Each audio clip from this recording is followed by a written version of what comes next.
সবাইকে জয় যিশু। আজকে নতুন আবার একটা ভিডিও নিয়ে এসেছি আপনাদের সামনে। ভিডিওটি এবার শুরু থেকে দেখতে থাকুন। আজকের কন্টেন্টটা হচ্ছে প্রভুকে ডাকো ঠিক পাবে। তা আমাদের জীবনের মানে অনেক কিছু চাওয়া পাওয়া থাকে।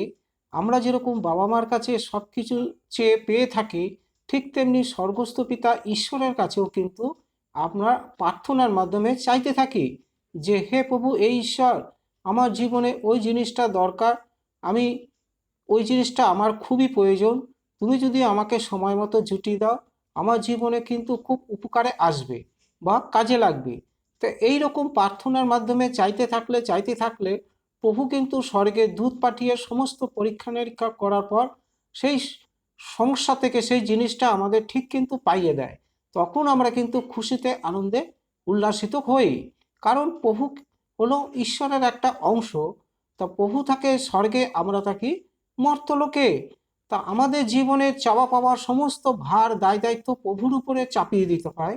তাই প্রভু কখেন কখনো তোমরা সংসারের চিন্তা, ধনের চিন্তা, সুখের জন্য কখনো লালায়িত হইও না, কারণ এগুলো এই জগৎ থেকে আসে না।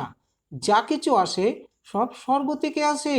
সুতরাং তোমাদের জীবনের সমস্ত ভার দায় দায়িত্ব আমার উপরে চাপিয়ে দাও, দেখো আমি তোমাদের জন্য কি করি।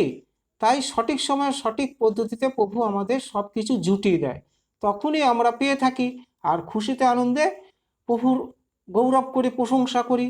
তা এখানে প্রভু বলছে যে যিশু জানতেন যে খুব শিগগিরই তিনি স্বর্গে ও পিতার কাছে ফিরে যাবেন। তার অনুগামীরা ভয় পেয়ে গেল তিনি যে স্বর্গে চলে যাবেন।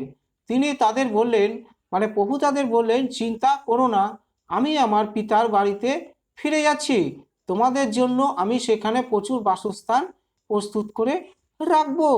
কারণ প্রভু যদি সবার আগে স্বর্গধামে না যায়, তা আমাদের জন্য স্বর্গধামে বাসস্থান কে করে রাখবে? প্রভুই করে রাখবে। তাই একথা বলছে, একদিন আমি ফিরে আসব। প্রভু বলছে আবার আমি একদিন ফিরে আসব, তখন আমাকে যারা ভালোবাসে তাদের সবাইকে আমার সঙ্গে নিয়ে যাব, আর তারা সব সময় আমার সঙ্গে আমার পিতার বাড়িতে থাকতে পারে।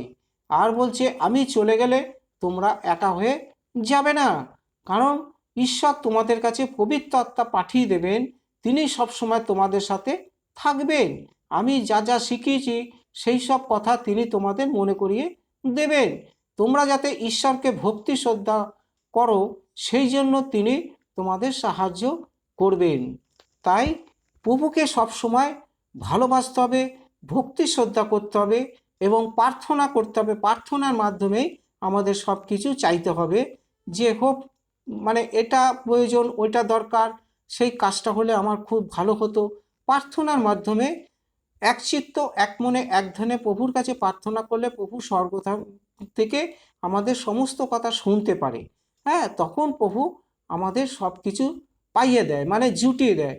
তখনই আমরা হাতের কাছে সেই কাজটা সাকসেসফুল হয়ে যায়, আমরা পেয়ে থাকি। তাই প্রভুর উপরে আস্থা ভরসা বিশ্বাস থেকে যে চলবে তার জীবন ধন্য হয়ে যাবে। হালেলুয়া। তাহলে আজকের কন্টেন্টটা এই পর্যন্ত, যে প্রভুকে ডাকো ঠিক পাবে। আজ হোক কাল হোক পরশু হোক তুমি ঠিক পাবে।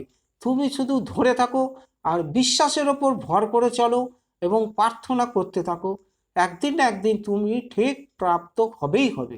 Hallelujah, hallelujah. তাহলে আজকের কন্টেন্টটা এই পর্যন্ত। সবাইকে জয় যিশু।